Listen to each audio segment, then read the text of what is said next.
Mortal Shell. If you've ever enjoyed games that make you think before you act, this one is for you.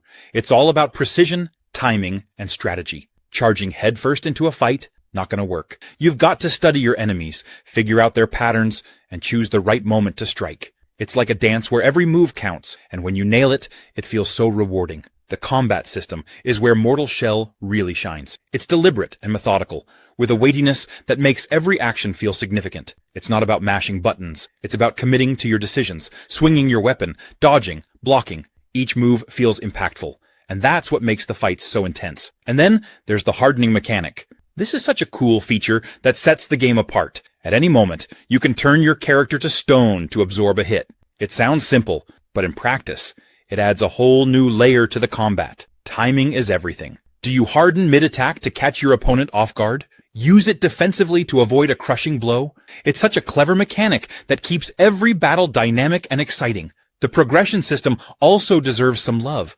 It's not just about leveling up and getting stronger. It's about understanding the tools the game gives you and learning how to use them effectively. Exploration is another standout aspect of Mortal Shell. The game rewards curiosity in a big way. There are hidden paths, secrets to uncover, and moments that make you feel like a genius for figuring things out.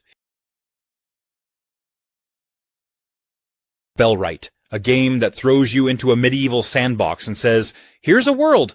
What are you going to do with it?" Whether you're building up a settlement, rallying troops for battle, or managing resources like the lord of your very own kingdom, it's all about blending strategy, exploration, and a healthy dose of medieval chaos. At its heart, Bellwright is a game of duality. On one side, you're building, crafting structures, managing resources, and ensuring your people are thriving. This isn't some simple plop down a building and move on mechanic. You've got to think about placement, efficiency, and what your settlement actually needs to survive. Do you focus on fortifications to keep your enemies out, or expand your farms to feed a growing population? Every decision feels important because it shapes the foundation of your growing kingdom. And then there's the other side of the coin, combat. This isn't just you swinging a sword around, though you can absolutely do that. It's about leading your forces into battle, strategizing on the fly, and figuring out how to outmaneuver enemies that want to knock you and your people down a peg. Battles in Bellwright have this weight to them, like every swing of the sword and every arrow loosed is part of a larger plan, or, in some cases, a desperate attempt to keep your settlement from crumbling under pressure. What makes Bellwright really stand out is how it gives you freedom. You're not locked into a single playstyle or path. You can be the hands-on leader, crafting and building everything yourself. Another crab's treasure.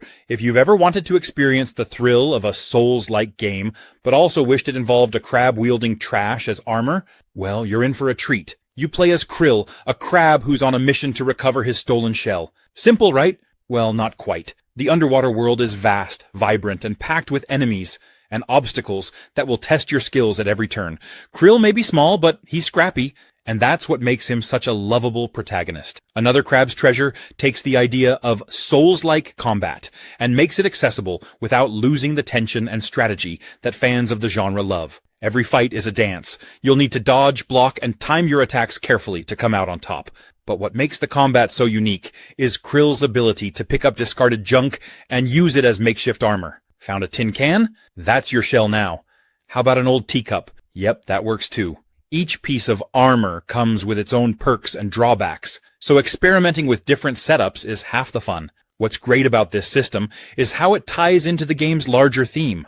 Beneath the humor and silliness, there's a subtle commentary on environmentalism and resourcefulness. The ocean is littered with human waste, and Krill's ability to turn trash into treasure feels like a playful nudge toward taking better care of our planet. But don't let the lighthearted tone fool you. Another crab's treasure still packs a punch in the gameplay department.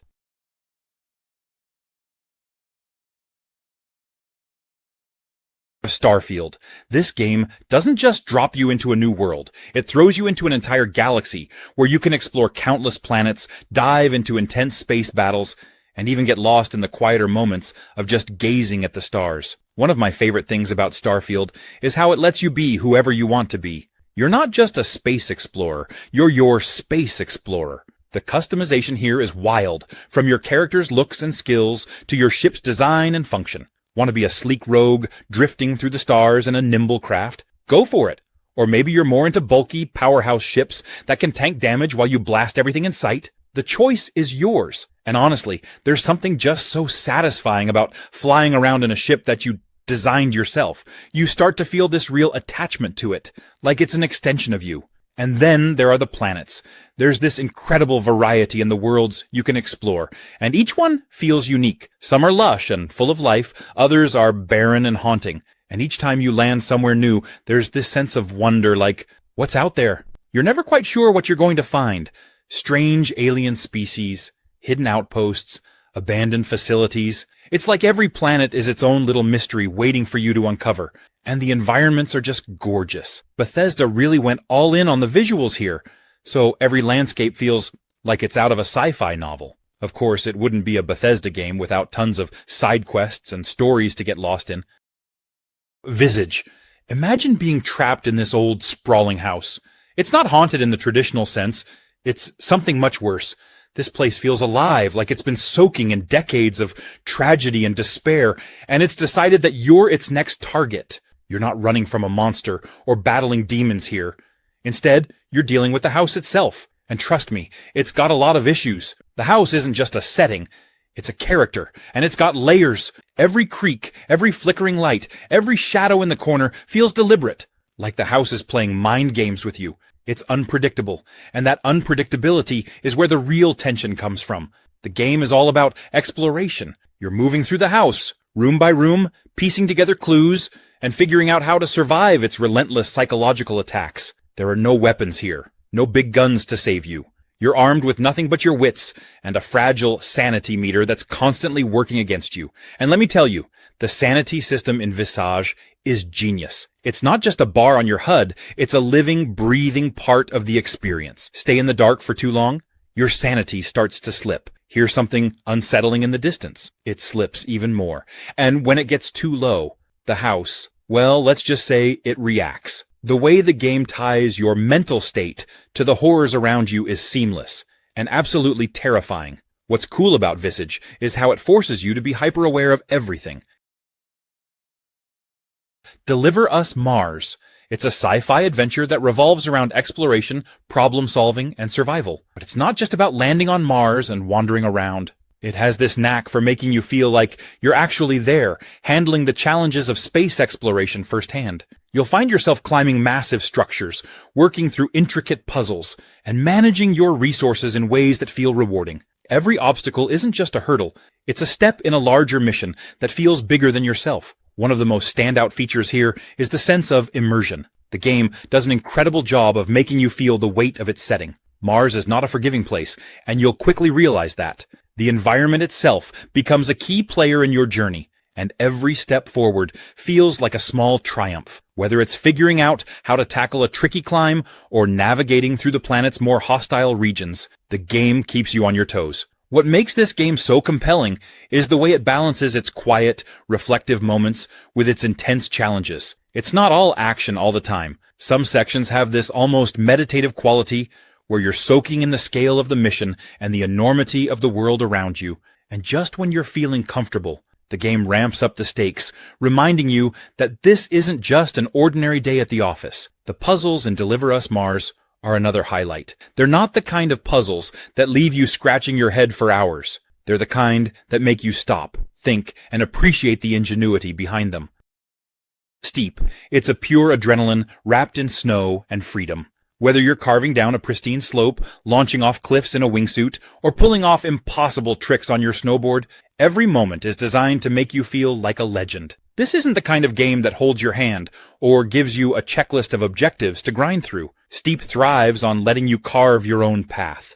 You're free to roam wherever you want, tackle challenges in whatever order you choose, or simply take in the breathtaking sense of scale as you explore the vast mountains. The sense of freedom is unmatched, and it's the kind of game where your creativity is your biggest asset. The sports themselves are as diverse as they are thrilling. Snowboarding and skiing bring that satisfying mix of speed and precision, letting you carve perfect lines or throw down ridiculous tricks. The wingsuit challenges are pure chaos, requiring split-second decisions as you thread the needle through rocky cliffs or skim the surface of a mountainside. Challenges are sprinkled all over the mountains, and they're just as varied as the sports themselves. Some will have you racing against time, while others push your trick skills to the limit. Each one feels handcrafted to take advantage of the terrain, and the way they're seamlessly integrated into the world makes them feel less like tasks and more like natural extensions of the landscape. Steep is a love letter to extreme sports enthusiasts. Gliding, skiing, snowboarding, this game nails the thrill of it all.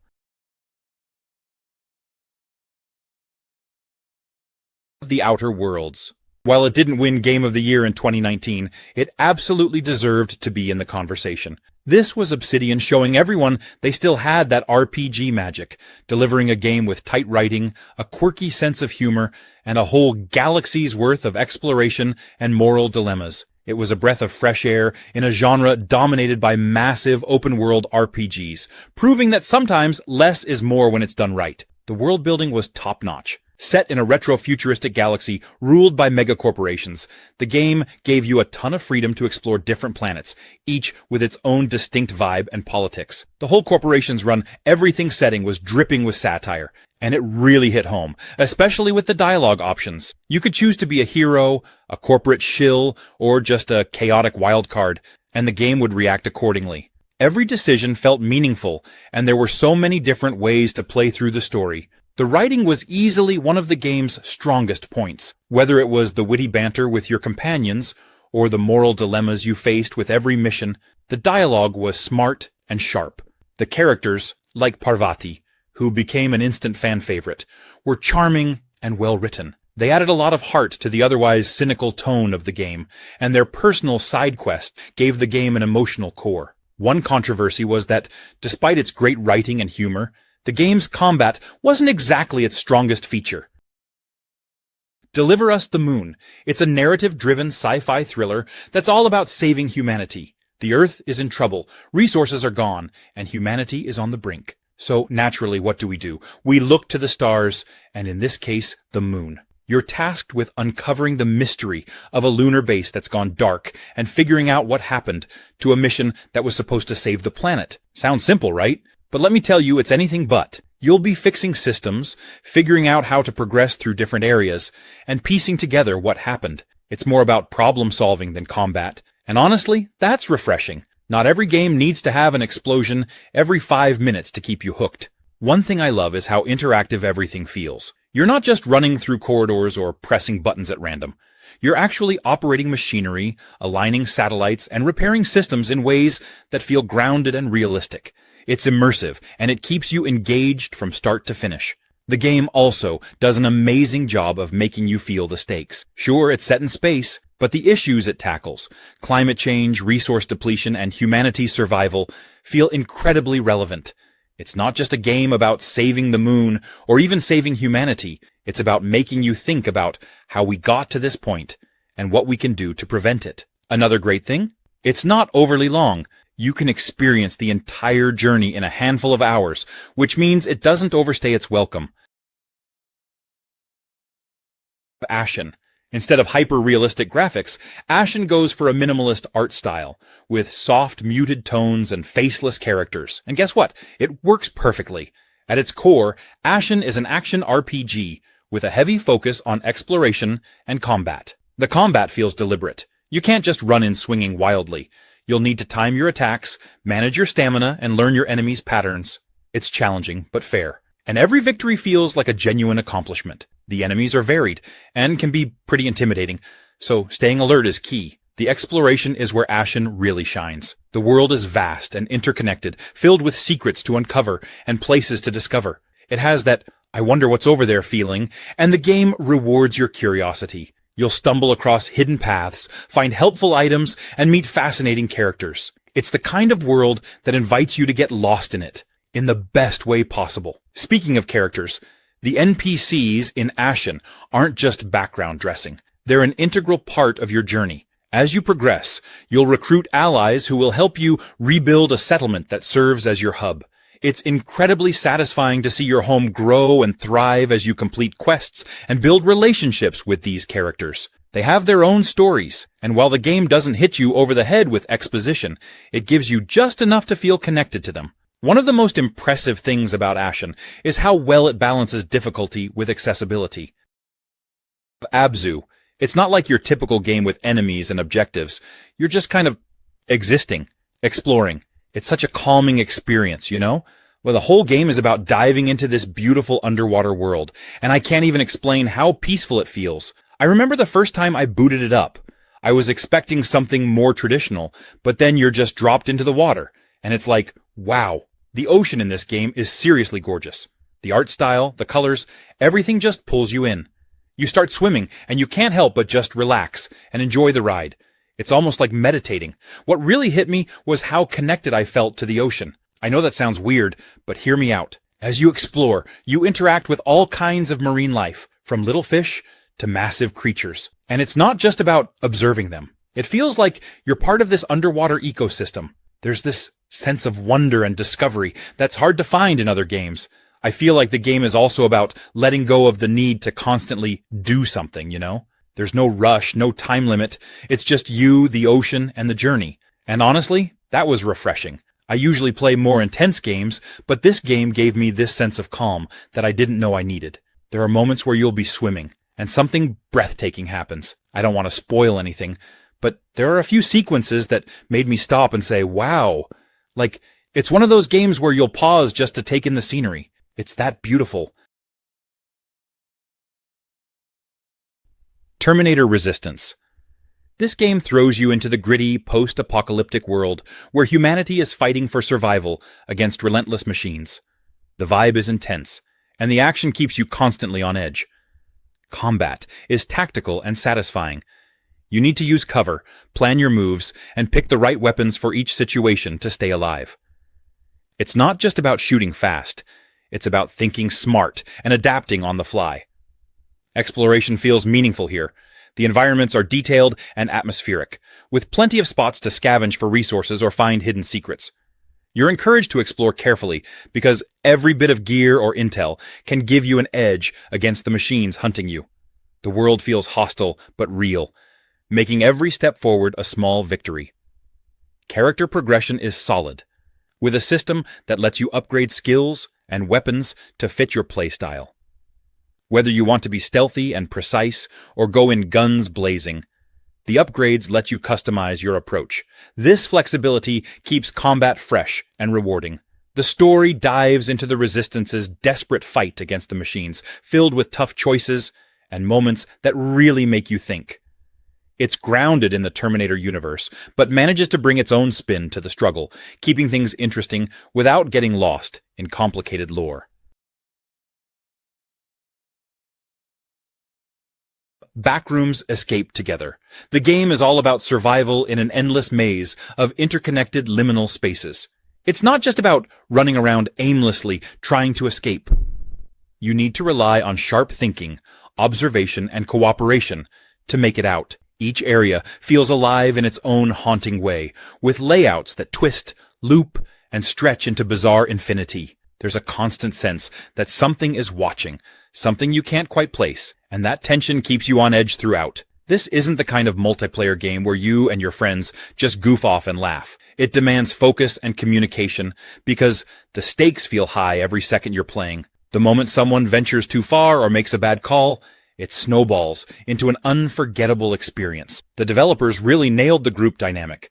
Every session becomes a unique blend of frantic scrambling, clever problem-solving, and sheer nerve. The puzzles are a standout feature here. They're not thrown in as busy work. Each one feels like a piece of the bigger, twisted puzzle that is the Backrooms. They push players to think critically and explore every nook and cranny of this unsettling environment. Escape together feels like stepping into a shared nightmare, and it's worth every penny if you're into tense, collaborative gaming experiences. Sales pop up fairly often, and when they do, the discounts can feel like a gift from the void.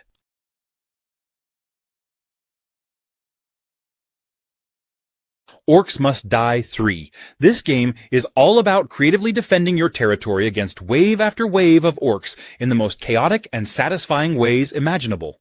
It's a tower defense game at its core, but with a heavy dose of action, humor, and absolute mayhem. You're not just placing traps and watching things happen. You're right in the middle of the action, making every choice count. The traps are the real stars here. There's an impressive arsenal of them, ranging from classic spike traps to more absurd contraptions that turn the battlefield into a death maze. Each one feels distinct, and the real fun is in figuring out how to combine them for maximum destruction. It's like building a puzzle where the solution is total carnage. The variety keeps things fresh, and the game constantly tempts you to experiment with new setups. The combat system complements the traps beautifully. You're not just a passive observer. You're actively participating, wielding weapons and abilities to thin the horde while your traps handle the rest. The game does a great job of balancing the roles, making you feel both strategic and directly impactful. Whether you're blasting orcs with a crossbow or charging into the fray with a melee weapon, there's never a dull moment. The war scenarios are a standout feature in this entry. These larger-scale battles feel massive, with hundreds of orcs charging at once. The scale and intensity add a new dimension to the gameplay, pushing you to think bigger with your strategies. Superliminal, a game that's as much a brain workout as it is pure, unfiltered fun. If you've ever looked at a shadow and thought, what if I could just grab that and turn it into something real? Then this game is about to blow your mind. The mechanics here are all about how you see the world. Literally, objects change size based on how you're looking at them. That tiny little cube on the table? Pick it up, look at it from a different angle, and suddenly it's as big as a house. It's a game that constantly challenges the way you think about space, size, and what's possible. The puzzles in Superliminal are an absolute delight. Each one feels like it's designed to make you stop and go, wait, what? But in the best way. There's no obvious do this, then that solution here. Instead, the game encourages you to experiment, mess around, and see what happens when you look at the world differently. It's a playground for your imagination, where the most creative and unexpected solutions are often the correct ones. What's really cool is how intuitive everything feels. The mechanics might sound complex, but the game does an amazing job of letting you figure it out naturally. There's no heavy-handed tutorial, no hand-holding. Instead, it gives you tools and trusts you to explore, learn, and adapt. And when you solve a puzzle that seemed impossible at first glance, the sense of accomplishment is unmatched. Now, here's the thing about Superliminal. It's not just about solving puzzles. It's about the journey of discovery.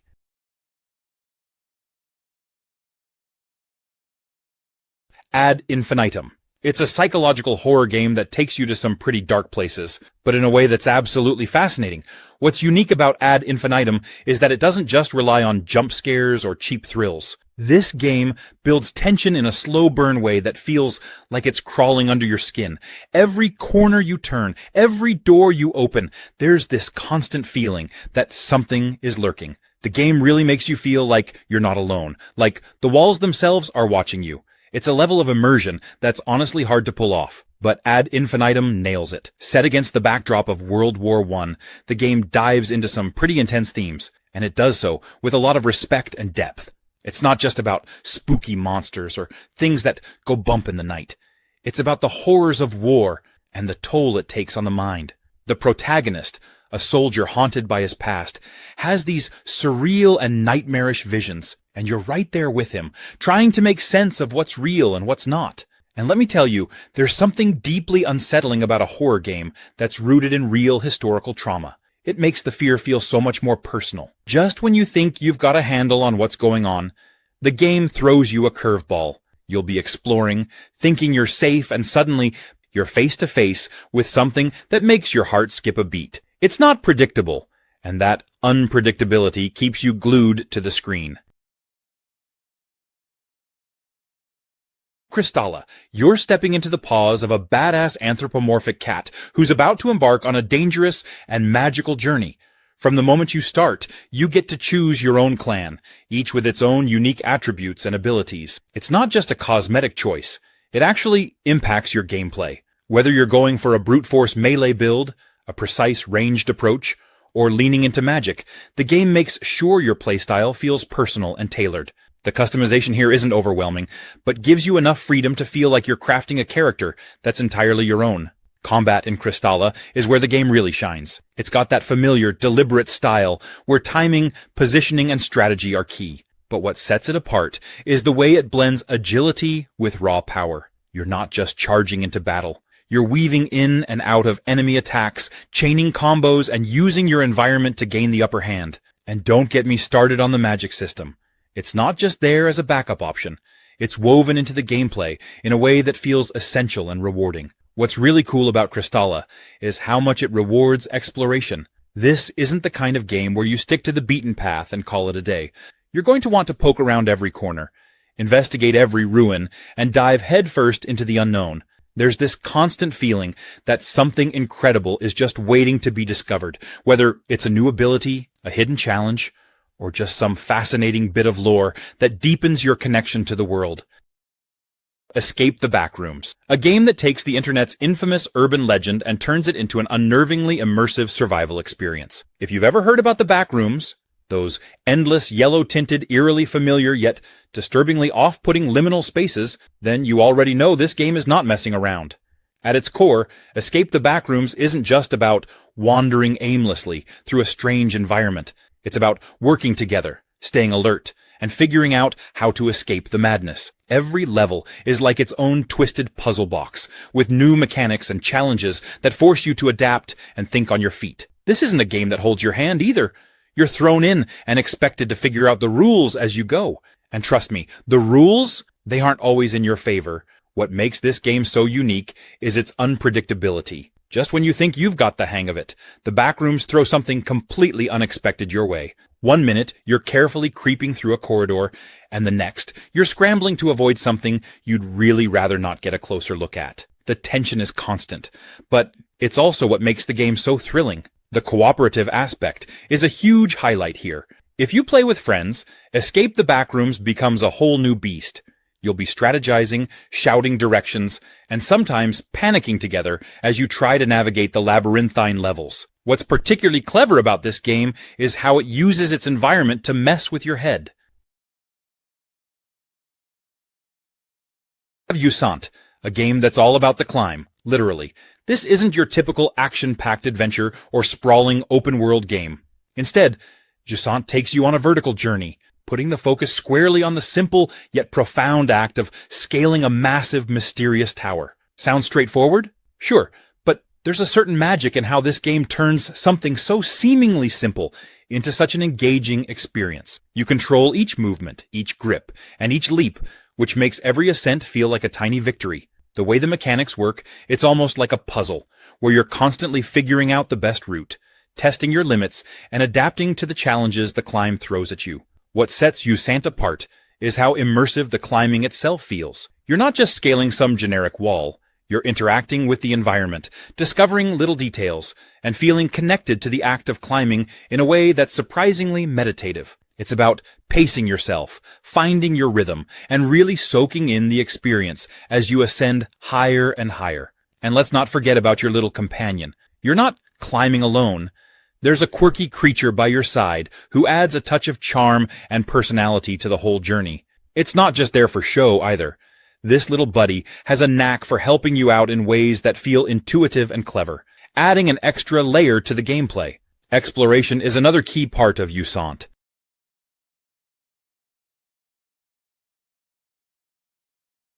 Scorn. This game is an experience. It's not your typical action-packed adventure or a linear narrative-driven ride. No, Scorn takes you somewhere far more bizarre, somewhere that feels alien, yet disturbingly intimate. The puzzles here are seamlessly tied to the world. Every lever, mechanism, and device you interact with feels like it's alive, as if the environment itself is a character trying to communicate with you, or maybe mess with you. You'll often find yourself walking into a room and just staring. Not because you're lost, though you might be, but because you're trying to decipher what this room is trying to tell you. It's like stepping into an abstract painting where the artist whispers, "There's a method to my madness, if you're brave enough to look for it." Combat exists in Scorn, but let's get one thing straight. It's not the focus. This isn't a game where you charge in guns blazing. You're not here to mow down enemies and rack up a body count. Instead, combat feels like a natural extension of the world, a test of your resourcefulness and patience. Ammunition is scarce, and brute force will only get you so far. The game doesn't just want you to fight. It wants you to think about whether you need to fight.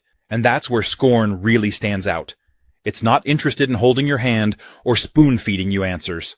It's a game that thrives on ambiguity, on making you question not just where you're going, but why you're going there in the first place.